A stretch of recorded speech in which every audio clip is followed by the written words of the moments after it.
So I'm back with some other cause and effect, some other patterns of knowledge. The next one is cause and effect. We are using some words just to show cause and effect. Because of, since, therefore, as a result, so that, is due to, is a result of. These words are used for denoting cause and effect. We tell something, then we tell that it happened because of this one. The cause is this one. This is the effect and the cause is this one. For example, I came there because my father called me. The students failed in the examination because their teachers were not teaching well. So effect is failure of the students. Cause is the lack of effective teaching by the teachers.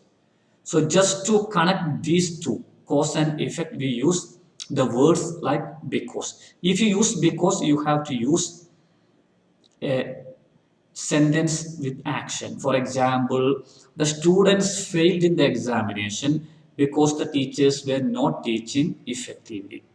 If you use because of, then you have to make it just like a noun. So you can just write like this one. The students failed in the examination because of lack of effective teaching by the teachers. Then you can use since I was ill, I was not able to come. Therefore, I was ill, therefore I was not able to come. As a result of my sickness, I was not able to come. So that I will be there so that I can meet you. These are some examples. Is due to. My failure is due to lack of studying. Is a result of. My failure is a result of my laziness. So cause and effect. These are different words which are used for showing cause and effect. If your students know about these words, when they read some items, they can catch the full meaning of the sentences. Otherwise, they will not be able to catch the full meaning of the sentences they read. So the teachers first learn all these words and phrases, then they should teach all these items to their students. Then another pattern of knowledge is definition. You should make them how to understand definition or how to create definition. See, I have told you that these patterns of knowledge can be used for developing reading skill as well as writing skill of your students. So we can create definition by using different words. Is called or are called, means, is known as, is defined as. For example, a reading is the process of decoding the graphic symbols in a language. Is a way. Then the process of decoding the graphic symbols of a language is called. The methods of decoding or the skills of decoding in a language are called decoding processes or receptive skills, or is called, are called. Then reading means the process of decoding the graphic symbols. The process of decoding the graphic symbols of a language is known as reading. The process of decoding the graphic symbols of a language is defined as reading. So these are different ways for defining some theories. some processes, some phenomena, some principles, or some concepts. So you should teach these items to your students. Otherwise, if they see a reading is, then only they will feel that this is a definition. If they do not know that, they can also use is called and or called to define a thing. They will not be able to realize that something is a definition of that principle because of this lack of knowledge. So you should teach them different words, different ways, different methods which are used for defining some process, some concept, or some theory. Then only they can read and catch the full meaning of such sentences. Then another pattern of knowledge is classification. You should teach them what are the different terms which we can use for dividing things into different groups or classify different groups. So is classified into, there are types of, is a type kind of, for example, a reading can be classified as scanning, skimming, and detailed reading. Or reading is classified into skimming, scanning, and detailed reading.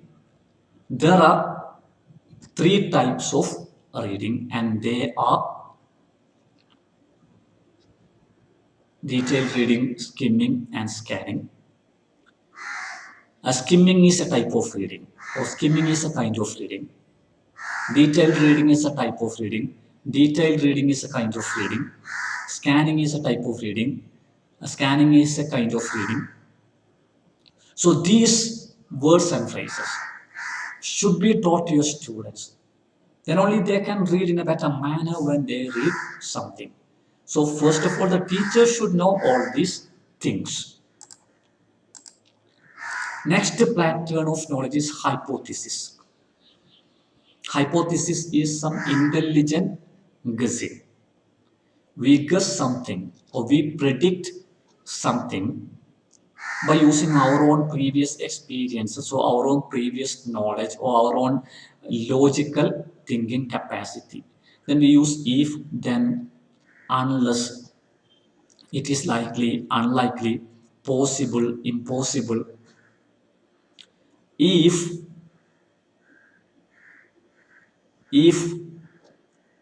female students are getting admission into +2 courses, then they will be having better results. You cannot pass the examination unless you read that book. It's a hypothesis. It may be true or not. Then it is likely to be raining tomorrow. It is possible, it is impossible. All these words can be used for denoting hypothesis. So when your learners read such items, they should be able to realize that these are hypotheses. So you should teach them the words, the phrases which are used for denoting hypothesis. Then another pattern of knowledge is exemplification. So you should teach them the words which can be used for giving examples. For example, for instance, such as is an example of, in other words. So if you tell detailed reading is the type of reading where the reader reads each and every line. For example, a reading of legal document. For instance, reading of a legal document. Such as detailed reading is a reading such as reading of legal document in which the reader reads each and every line.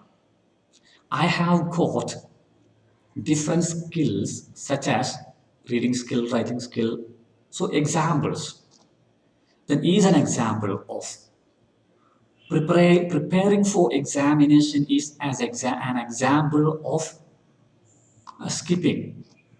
In other words, so these are some exemplification.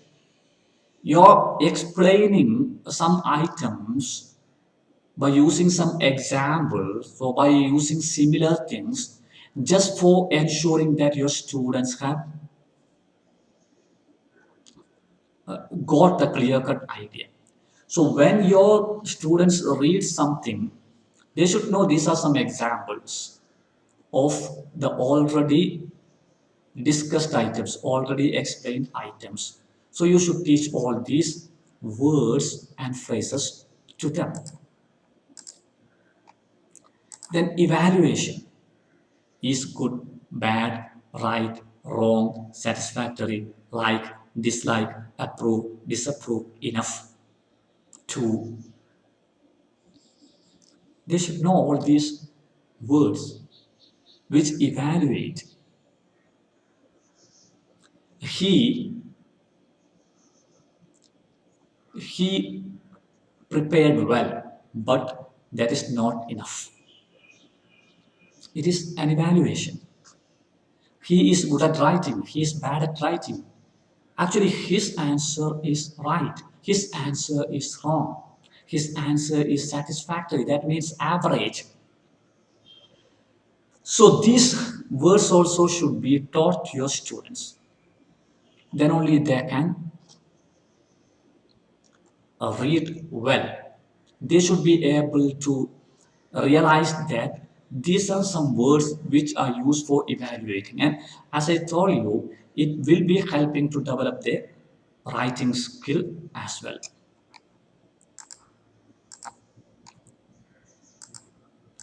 So this is something about patterns of knowledge as a strategy for developing better reading skill. Thank you.